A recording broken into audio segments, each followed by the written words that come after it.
अस्सलाम वालेकुम एवरीवन। तो हम लोग गए थे रेस्पिरेटरी मेडिसिन में पल्मोनरी थ्रोम्बोएम्बोलिज्म और उसमें मैंने आपको बताया था इन्वेस्टिगेशंस के बारे में। ठीक है, आई ऑलरेडी टोल्ड यू कि क्योंकि ये टॉपिक थोड़ा ज्यादा इंपॉर्टेंट है और थोड़ा सा ज्यादा समझने वाले, इससे थोड़ा सा टाइम लगेगा, बट इट्स फाइन।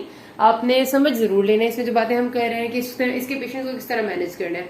अच्छा, अब यहाँ से आपको दो बातें मैं आपको बता दूं ना, मतलब कुछ चीजें आपके क्लिनिकली बहुत ज्यादा इंपॉर्टेंट होती है कि आपके पास कभी भी कोई पेशेंट आता है जो कि बेड रिडन है, तो आपने डेफिनेट सी बात है कि उसकी साथ साथ शुरू कर देनी होती है जो कोई भी एंटी थ्रोम्बोटिक एंटी कोएगुलेशन की थेरेपी। ठीक है, ये आपकी जाहिर सी बात है मैनेज आप जब पेशेंट्स को करेंगे तो आपने शुरू कर देना है। इसी तरह खास तौर पे जो फ्रैक्चर्स के पेशेंट्स होते हैं उनमें आपने उनको ये कहना भी होता है कि वो ध्यान रखेंगे कि उनके जिस्म पे कोई नील के निशान खासतौर पर उनकी बाजुओं में, उनके सीने पे पड़ना शुरू हो जाए, या उनको अचानक से उनका सांस उखड़ता हुआ महसूस हो या सीने में दर्द हो, तो उन्हें फौरन रिपोर्ट करना है और आपने उनको वैसे हेपरिन या कोई वॉरफरिन वगैरह टाइप थेरेपी लाजमी देनी होती है। अभी बातें क्लिनिकली आपकी प्रैक्टिस में शामिल होनी चाहिए। ठीक है, अच्छा, इन्वेस्टिगेशंस में हम बात कर रहे थे कि चेस्ट एक्सरे पे क्या होगा, वो हमने कर लिया। एबीजीज में हमने बात कर ली कि हाइपोक्सिया होगा और उसके साथ A to A gradient increase होगा क्योंकि एल्वेलाई की ऑक्सीजन नॉर्मल है और आर्टीरियल ऑक्सीजन डिक्रीज है।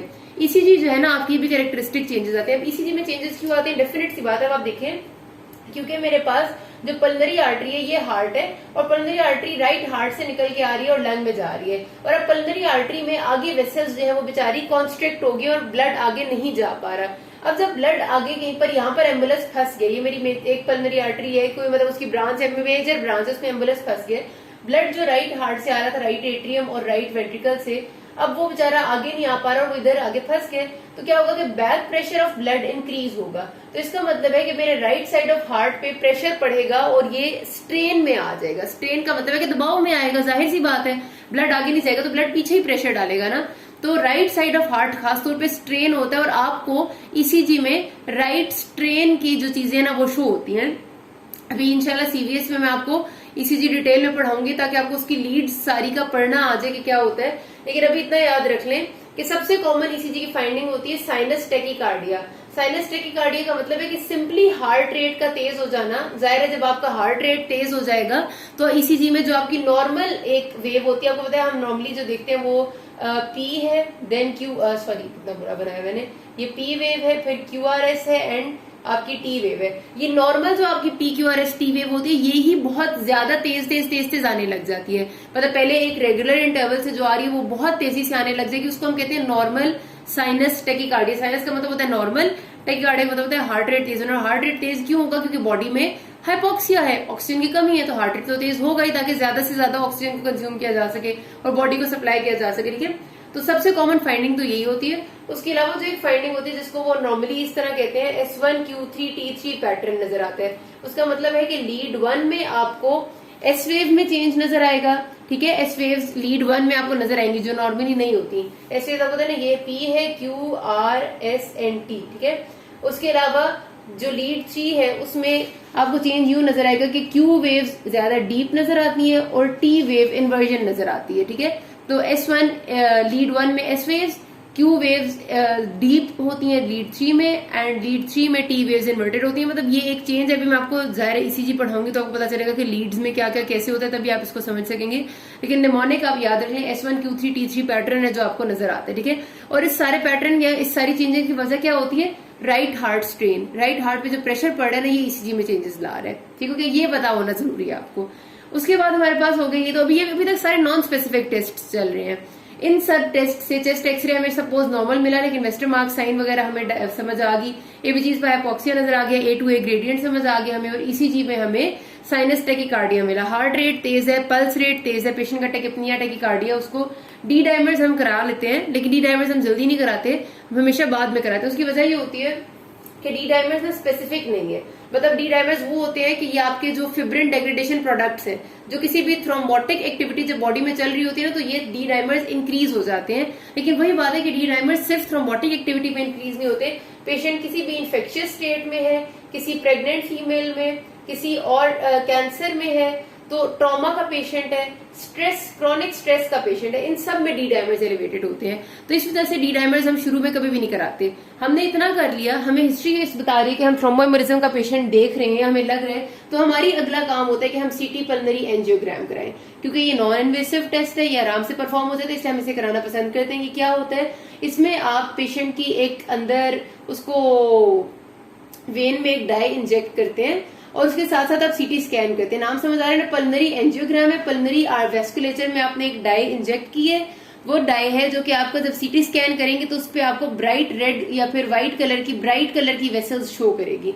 साथ साथ आप सीटी स्कैन करते हैं। जब जब डाई जो है वो जाहिर आपके पल्मोनरी वेसल्स में से पास करती हुई आपको नजर आएगी, तो सीटी स्कैन पे आपको अपेयर हो जाएगी कि ब्राइट कलर की वेसल्स में से अपेयर मतलब गुजरी है, और जहां पर आपका एम्बुलेंस होगा वहां पर आकर से डाई आगे नहीं गुजरेगी। तो सीटी पल्मोनरी एंजियोग्राम आपका बहुत ही अच्छा डायग्नोस्टिक टेस्ट है और नॉन इन्वेसिव में आता है, इस वजह से ये बहुत अच्छे से परफॉर्म किया जा सकता है, मतलब इसमें कोई प्रॉब्लम नहीं होती। It is a very very good test जो आप करते हैं। और इससे आपको, अब जब आप सीटी पल्मोनरी एंजियोग्राम में सपोज आपको बिल्कुल नॉर्मल नजर आया और कोई मसला नहीं मिला, एक पेशेंट आपके पास आया था जिसमें आपने किया सीटी पल्मोनरी एंजियोग्राम और वो नॉर्मल है, आपको पता चला कि इसमें कोई प्रॉब्लम नहीं है, फिर आप जरूर डी डायमर्स कराते हैं। अगर इसके साथ आपके डी डायमर्स भी नॉर्मल आ जाते हैं, नॉर्मल का मतलब है कि हमें कंफर्म हो जाता है कि उस पेशेंट की कोई डीवीटी की हिस्ट्री नहीं थी, उस पेशेंट की कोई कैंसर की हिस्ट्री नहीं है, पेशेंट प्रेग्नेंट नहीं है, डी डायमर्स नॉर्मल है, तो फिर हमें जो पल्मोनरी एम्बोलिज्म है उसका रिस्क जीरो हो जाता है और फिर हम कोई और डायग्नोसिस सोचने लग जाते हैं। मतलब उसको हो सकता है प्लूरल इफ्यूजन या कोई और मसला हो,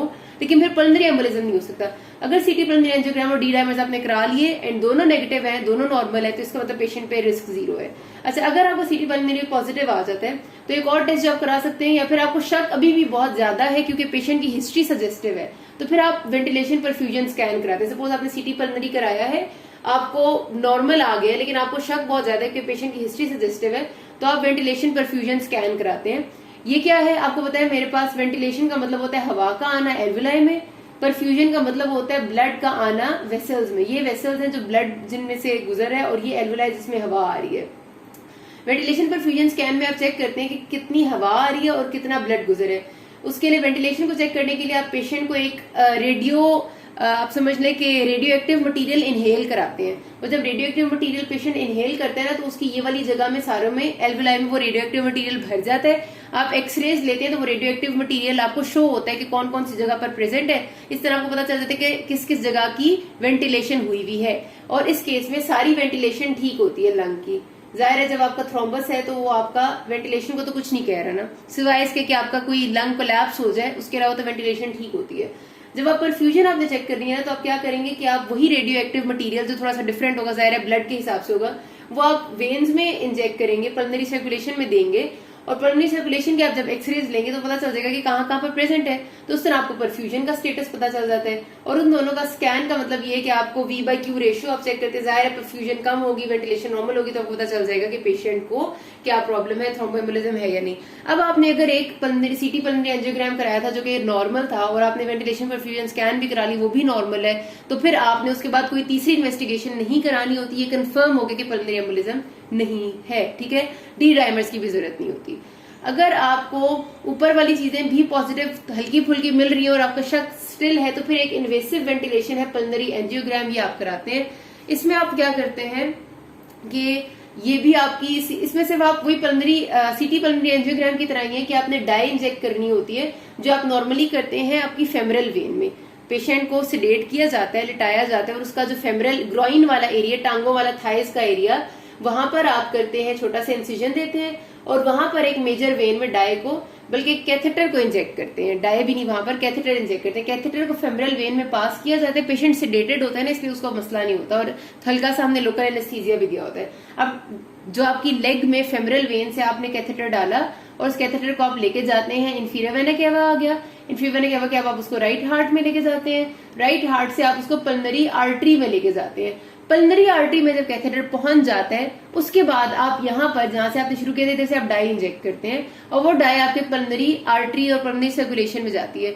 उसके ऊपर से आप जाहिर है फिर आप एक्सरे लेते हैं और आपको पता चलता है कि वो कहाँ कहाँ पर गई है, उसको पल्मोनरी एंजियोग्राम कहते हैं। ये हाईली इन्वेसिव प्रोसीजर है, जाहिर है एक बहुत ही माहिर जो आपका वेस्कुलर सर्जन या कोई जो भी बंदा होता है मेडिसिन का, वो इसको करता है, क्योंकि जाहिर आपने कैथेटर को डालना है नीचे से और उसको आपने राइट हार्ट तक लेके जाना है। तो इस वजह से इसको हम बहुत ही एंड के लिए रखते हैं, जब हमें पता हो कि हमें और कुछ नहीं समझ आ रहा फिर हम इसको रखते हैं। तो आपने याद रखना ये चीजें सारी की सारी बहुत इंपॉर्टेंट है। अब ट्रीटमेंट में आपने क्या करना है, सबसे पहले अगर पेशेंट बहुत ज्यादा हाइपोक्सिक है तो आपने उसको ऑक्सीजन थेरेपी शुरू कर देनी है फौरन से। ऑक्सीजन तो आपने देनी ही देनी है। उसके साथ आपने कोई भी और ऐसी चीज देना है, अवॉइड करना है जो कि उसके हार्ट पे मजीद स्ट्रेन डाले। जैसे सपोज आपको लग रहा है कि पेशेंट का बीपी फॉल कर रहा है, क्योंकि ज़ाहिर कार्डिक आउटपुट तो ठीक से नहीं आ रही है क्योंकि हार्ट में ब्लड पूरा नहीं जा रहा, या कोई आपको नजर आ रहा है कि पल्स रेट ज्यादा है, आपने कोई भी ऐसी चीज नहीं देनी जो कि हार्ट पे स्ट्रेन डाली है। यानी पॉजिटिव आइनोट्रोपिक ड्रग्स जो होती हैं, पॉजिटिव आइनोट्रोपिक होती हैं जो हार्ट की कॉन्ट्रैक्टाइल एबिलिटी को इंक्रीज करने की कोशिश करते हैं। हार्ट पे पहले ही बहुत स्ट्रेन है, ये याद रखें, राइट हार्ट पहले ही बोझ में है। अगर आप मजीद स्ट्रेन डालेंगे तो वो हार्ट बेचारा कोलैप्स हो जाएगा और उसका फेलियर हो जाएगा। ठीक है, तो आपने पॉजिटिव आइनोट्रोपिक ड्रग्स नहीं देनी, आपने कोई डायूरेटिक्स नहीं देने, कोई वेजोडाइलेटर्स नहीं देने। उसकी वजह क्या है कि डायूरेटिक्स फ्लूइड वॉल्यूम को कम करते हैं और वेजोडाइलेटर्स वेसल को डायलेट करते हैं। दोनों केसेस में क्या होता है, जब फ्लूइड वॉल्यूम कम होता है या वेसल्स डायलेट होती हैं, जो आपकी हार्ट से पहले ही कार्डिक आउटपुट कम है, मजीद कार्डिक आउटपुट कम हो जाएगी। डायरेटिक्स देंगे, फ्लूइड वॉल्यूम कम होगा तो लेफ्ट साइड ऑफ हार्ट में मजीद वॉल्यूम ऑफ ब्लड कम होगा तो कार्डिक आउटपुट और कम हो जाएगी। इसी तरह वेसोडाइलेटर्स वेसल को मजीद डायलेट करेंगे, कार्डिक आउटपुट कम होगा तो वेसल्स और डायलेट होंगी, तो आपका बॉडी में परफ्यूजन का मसला हो जाता है, पूरी बॉडी में परफ्यूजन का इशू हो जाता है। तो आपने ये कुछ नहीं देना, सिर्फ आपने ऑक्सीजन देनी है। उसके साथ ही आपने शुरू कर देनी है उसकी एंटीकोएगुलेशन थेरेपी।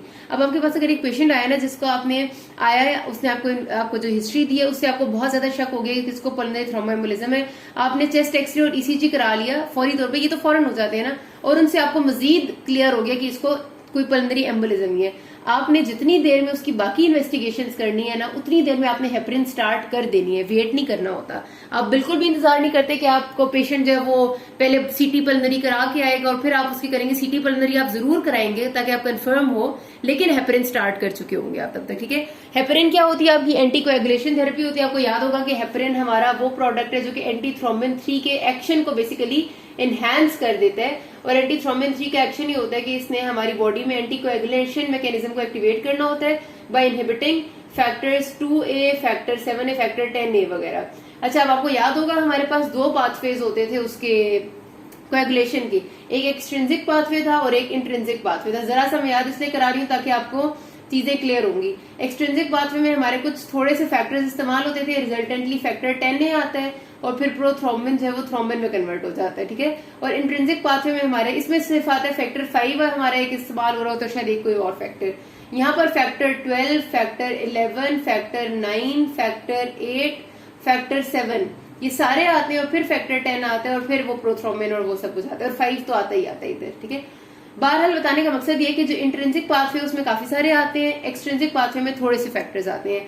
10A फैक्टर और थ्रोम्बिन ये दोनों कॉमन पाथवे में आते हैं। ठीक है, ये सारी बातें पुरानी है, वैसे रिवाइज करा रही हूँ। अब बताने का मकसद ये था कि जो एंटी थ्रोम्बिन 3 के साथ हेपरिन जब हम देंगे ना, तो हेपरिन ने करना होता है कि वो एंटी थ्रोम्बिन 3 के एक्शन को इंक्रीज कर देता है। जब एंटी थ्रोम्बिन 3 के एक्शन को इंक्रीज करता है तो एंटी थ्रोम्बिन 3 का जो सबसे मेजर एक्शन है, एक तो फैक्टर 10 पे जो कॉमन पाथवे का है, और उसके अलावा इसका इंट्रिंसिक पाथवे के फैक्टर्स पे एक्शन है। इस वजह से जब भी हमने इंट्रिंसिक पाथवे के फैक्टर्स के एक्शन को या फिर इसके पाथवे को मेजर करना होता है, इस पाथवे की एक्टिविटी को मेजर करना होता है, तो हम जो टेस्ट इस्तेमाल करते हैं वो होता है activated partial thromboplastin time, APTT।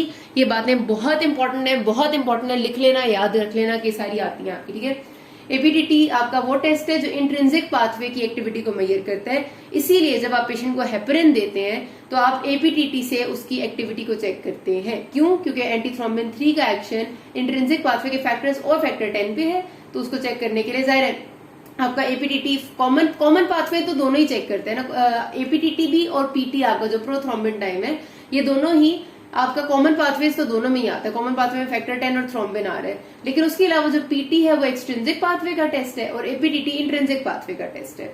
तो ये आपको बहुत ज्यादा इस डिटेल पुरानी मैंने वीडियोस में बताई होगी, लेकिन मैं थोड़ा सा रिवाइज करा रही हूँ। तो आपने हेपरिन देनी है। हेपरिन में आपके पास डिफरेंट फॉर्मेशन आती हैं। एक होती है आपकी अनफ्रैक्शनेटेड हेपरिन, यानी जिसका वेट ज्यादा होता है। एक है अब आपकी लो मॉलिक्यूलर वेट हेपरिन है। लो मॉलिक्यूलर वेट हेपरिन और फोंडापेरिनक्स ये दोनों एक ही जैसी चीजें हैं। इनका फायदा ये होता है कि लो मॉलिक्यूलर वेट हेपरिन और फोंडापेरिनक्स ज्यादा टारगेटेड थेरेपी देती हैं, इस वजह से ये हमें ज्यादा फायदा देती है और इनकी वजह से हेपरिन इंड्यूस्ड थ्रोम्बोसाइटोपिनिया नहीं होता।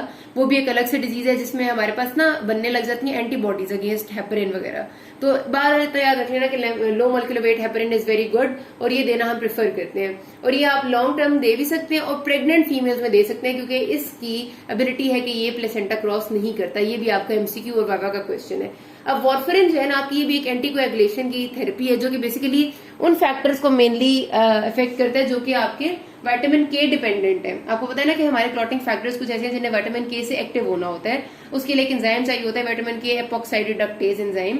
लंबी बातें नहीं करते, छोड़ देते हैं, बस इतना याद रखिए विटामिन के डिपेंडेंट फैक्टर्स को इफेक्ट करते हैं और इसमें आपके जो एक्सट्रिंसिक पाथवे है उसके फैक्टर भी आ रहे होते हैं। इस वजह से वार्फरिन की जो टेस्ट है वो हमेशा प्रोथ्रोम्बिन टाइम पीटी से किया जाता है।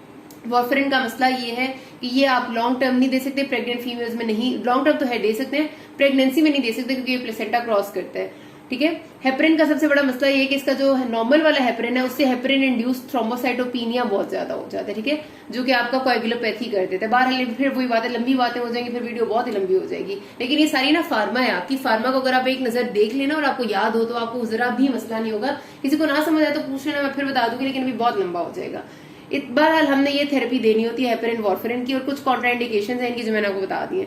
अच्छा, कोशिश करनी है कि पेशेंट इन्हीं से ठीक हो जाए। अगर पेशेंट को कोई ज्यादा मसला नहीं है और वो पल्मोनरी एम्बोलिज्म का पेशेंट है, लेकिन उसको अभी या तो पूरा एम्बुलेंस बड़ा एम्बुलेंस नहीं आके फंसा, एक्सरे नॉर्मल है और हमें पता है कि उसकी डीवीटी से प्रॉब्लम शुरू हुई थी, तो हमें उसको 3 महीने या 6 महीने के लिए थेरेपी देनी होती है और पेशेंट को फॉलो अप करना होता है, वो ठीक हो जाता है।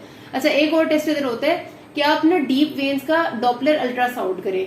डॉपलर अल्ट्रासाउंड का मतलब होता है कि आपने अल्ट्रासाउंड करना है जो कि डीप वेन्स का स्टेटस आपको बताएगा, deep veins of the leg का। तो डॉपलर अल्ट्रासाउंड भी आप पल्मोनरी एम्बोलिज्म के पेशेंट्स में कराते हैं, क्योंकि अगर हमें पता है कि वो बेड रिडन पेशेंट है और उसमें डीप वेन्स में थ्रोम्बस है, तो डॉपलर अल्ट्रासाउंड हमें कंफर्म कर देगा कि वहां पर थ्रोम्बस है, तो उससे हमें पल्मोनरी एम्बोलिज्म का कंफर्मेशन मिल जाती है। तो ये भी एक टेस्ट होता है, वहां आपने लिख लेना है। अच्छा, अगर हमारा पास पेशेंट जो वो हेपरिन या वार्फरिन उनमें कॉन्ट्रा इंडिकेटेड है, सपोज ये कि जो लोग ब्लीडिंग के पेशेंट्स हैं या कि उनको कोई प्रोटीन सी और एस डेफिशिएंसी है, हेरिडिटरी डेफिशिएंसी है, ऐसे लोगों में हम मजीद हेपरिन नहीं दे सकते, क्योंकि उनमें वरना ब्लीडिंग एपिसोड शुरू हो जाती हैं, उनमें पेटीके बनने लग जाते हैं, ब्रूजेस बनने लग जाते हैं। उनमें फिर आप थ्रोम्बोलिटिक थेरेपी देते हैं। थ्रोम्बोलिटिक थेरेपी का मतलब है कि थ्रोम्बस को लाइज करने वाली थेरेपी।